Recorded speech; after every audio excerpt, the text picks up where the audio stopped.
All right, boys and girls. This is the only time you'll ever hear me ever talk about this stuff because I don't like talking about this at all in the slightest. So basically, March 2017, 2001, I was 15 years old, March 2017. It was grade 10.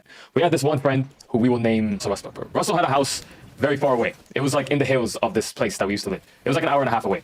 And everybody who was a part of like this big friend group got invited to this place. And there was a lot of weird tension because people were like together with people and then they weren't together with people. And the next thing you know, everyone is like in a house together. It's a lot of tension, but some people just were there to have fun. One of the people, we will name him Luis. Derek. No, we'll name him Luis. We'll use Derek later.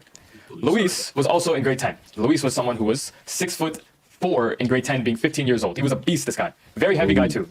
So Luis was just kind of enjoying his day at this party. Everything was all good. Nothing was wrong. Everyone was having fun. Nothing wrong happened. And then the night ended. Everyone had to go home. Luis and two others decided to all go home together. Because one of the kids who was at this party was in grade 12 hanging out with a bunch of 15-year-olds. This person was the only one who had a car. No one else had a car other than this one person. So this one person was driving two other people home. And because the roads were empty when everyone was driving home, they decided that they wanted to get on top of this car. Okay? The guy who was driving. So the guy who was driving put the 6'4" guy on top of his car. And the 6'4" guy actually agreed to do it. I'm not going to say he was at fault. But he put the guy on top of his car. And they decided to drive. And the guy was driving fast. And the next thing you know, he stops the car. And then the 6'4" guy slides off the car and lands on his head. He started seizing. It was a very scary situation.